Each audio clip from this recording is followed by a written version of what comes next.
एक छोटे से गांव में रमेश नाम का एक गरीब किसान रहता था। उसका जमीन कम थी, लेकिन वह मेहनत से अपना और अपने परिवार का पेट पालता था।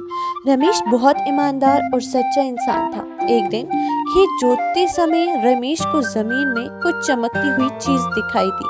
उसने जमीन खोदी तो उसमें से सोने का एक बड़ा घड़ा निकला। रमेश ने उस घड़े को ध्यान से देखा और समझ गया कि यह घड़ा किसी राजा या धनी व्यक्ति का होगा। वह घड़ा लेकर गांव के मुखिया के पास गया और बोला, यह मुझे घड़ा जमीन में मिला। मैं इसे रखना नहीं चाहता क्योंकि यह मेरा नहीं है। आप इसे सही जगह पहुंचा दीजिए।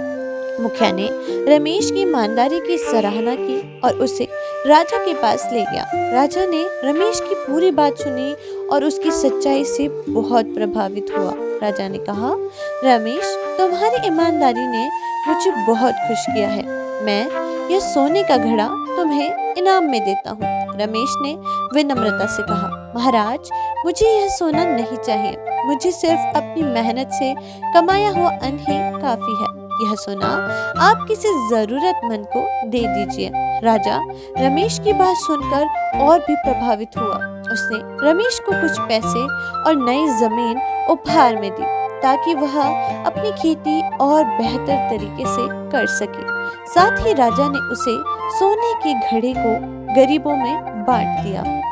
गांव के लोग रमेश की ईमानदारी की कहानी सुनकर प्रेरित हुए और उसे अपना मार्गदर्शन मानने लगे। रमेश की ईमानदारी और सच्चाई ने उसे गरीबी से भी ऊपर उठाया और उसके जीवन में खुशियां भर दी। सो गाइस, आप लोगों को वीडियो कैसी लगी मुझे कमेंट सेक्शन में बताना और अपने दोस्तों के साथ इसे जरूर शेयर करना। Thanks for watching. Bye bye guys, मिलते हैं नेक्स्ट वीडियो।